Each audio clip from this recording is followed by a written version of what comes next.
true colors provided the final proof that Marcy messed up big time. In fact, she messed up so hard, it's not clear if there even is a way for her to be redeemed. But if there is, how would she do that? If you want to find out, this is the right video for you. Marcy used the calamity box on purpose and made a deal with Andrias in order to travel other worlds alongside Anne and Sasha forever. It takes a lot to regain Anne and Sasha's trust after what she did. Unfortunately, it seems like Marcy may never even get the opportunity to redeem herself, because she almost died and is currently trapped in a pod that's connected to the mysterious beast. So before she can start her journey to redemption, she has to get out of there somehow. However, the problem is her allies don't have the means to save her. Anne and the planters are on Earth, and Sasha, Grime, and perhaps some others just don't suffice to break into the castle, defeat Andrias, and face the beast, whose powers we haven't even begun to explore yet. Long story short, Marcy will only make it out if she's being set free by Andrias. Needless to say, solely under the condition that he has finished his business with Marcy and will gain something from it, Andrias will let Marcy go. Many people in the fandom have been saying that Marcy is presently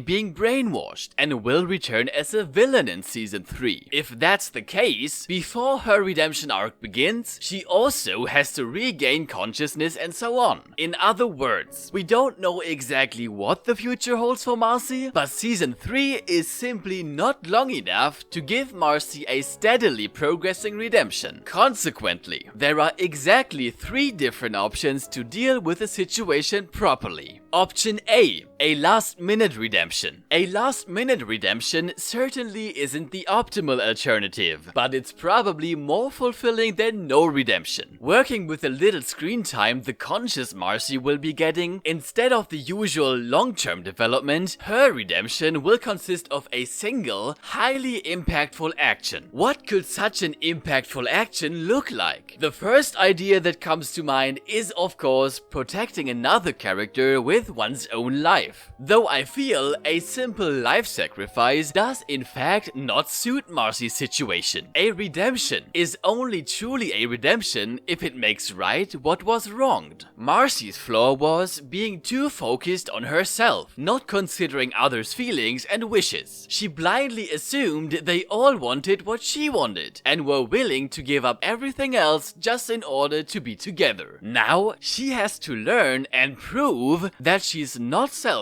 and that she can take a step back to mind others' feelings too. To be more specific, if she precisely undoes her past mistakes, which were to ignore Anne and Sasha's needs in order to stay with them, her redemption includes accepting that she can't stay with them forever for Anne and Sasha's sake. In what kind of situation would she get the chance to prove this? Well, I still believe it's likely that at the very end of Amphibia, the connection between both worlds will be severed forever, meaning the calamity box will be destroyed. There are different scenarios why and how this could go down. The first possibility is that the gems may be destroyed when fighting the beast. We don't know much about the beast's exact relationship to the gems, especially in regards to the prophecy. If the gems and the beast are connected in a way that's similar to how Anne is connected to her gem, the theory that the gems being destroyed along with the beast is a necessity in defeating the knight isn't far-fetched. We don't know if the battle takes place on Earth or in Amphibia, but assuming the latter would imply that Anne, Marcy, and Sasha would be stranded in Amphibia if they defeated the beast there together. It would make sense that the box can't be destroyed by someone besides the power carriers. At this stage, Anne is the only one who still carries her power, but we can't rule out that the other girls regain their powers at some point in season 3. Should you happen to want to know more on that topic, check out this video. Well, destroying just one of the gems basically suffices to prevent a portal from ever being opened again. So the best way to deal with the situation would be to send 2 of the 3 girls home, while 1 remains to finish the final task. When it comes down to it, Marcy was the one who started the whole mess, so why shouldn't shouldn't she become the one to end it? Isn't that one of the few things she can do to make up for all she's put Anne and Sasha through? On top of that, staying behind in Amphibia means parting with Anne and Sasha. That way, she is spot on fixing her initial mistake by sacrificing her own deepest desire to ensure her friends can fulfill theirs. Before, she was okay with forcing the others through hardships to evade the risk of being lonely. Now, she can make it right by embracing her fear to make her friends happy. Knowing Anne, she will probably offer to stay in Amphibia, providing further support that this is the ideal chance for Marcy to come clean with Anne and Sasha and with her own conscience. Besides that, Marcy understands the calamity box best and could be the only person who actually knows how to deactivate the gems. Alternatively, getting rid of the box may not be necessary to expel the knight, but could be what all parties involved decide on for the purpose of preventing history from repeating itself. Disposing of the box could take other forms, like purposely getting stuck between two worlds, or a power carrier having to travel to their temple to destroy the gem there. Option B. Marcy won't be redeemed at all because she doesn't deserve it. Assuming that Marcy is indeed being brainwashed. The brainwashing method could be important. If the beast can simply take over Marcy's mind and use her however it pleases, Marcy isn't to blame for what's to come. But imagine the beast's brainwashing is more of a corrupting character. Perhaps the beast enters Marcy's mind and is tempting her, pushing her to betray her friends by playing with her fears. The beast knows that Marcy doesn't want to be alone. If Marcy lets herself be convinced that Anne and Sasha will never accept her again, and that she has no other option but to find new friends through Andrias, then Marcy would once more make the same mistake all over again, deciding to put Anne and Sasha through literal hell for personal gain again, and seriously risking their death is hardly forgivable, if at all. Option C. Marcy won't be redeemed, because none is better than a half-baked redemption. Amphibia is an amazing show that has not disappointed a single time so far. To be honest, an enormous plot needs to fit inside of season 3 as it is. It may just be the wisest strategy to do without a redemption, rather than rushing it, thereby forfeiting some of the high quality. In this scenario, we would get a simple explanation as to why there's no redemption. Like for example, Marcy lost her memories after the brainwashing, or the girls returned to their regular lives, Marcy moved and they never saw each other again. For breakdowns of all upcoming Amphibia episodes and many theories before season 3 even airs, subscribe to Frogtunes. See you next time.